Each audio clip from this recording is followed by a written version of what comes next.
પોરબંદરના માણેક ચોકમાં રાજાશાહી વખતની જર્જરિત તાકમાંથી અચાનક લાકડાનો બીમ તૂટી પડ્યો હતો।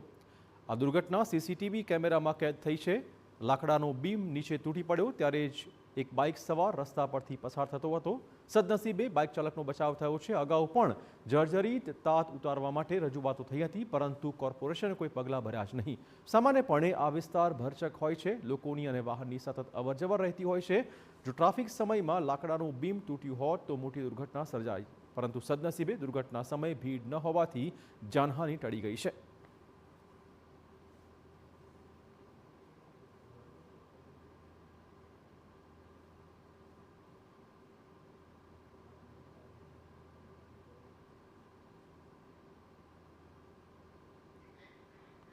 તો બાઇક ચાલકનો ચમત્કારિક બચાવ થયો, આ દ્રશ્યો સીસીટીવી કેમેરામાં કેદ થયા છે।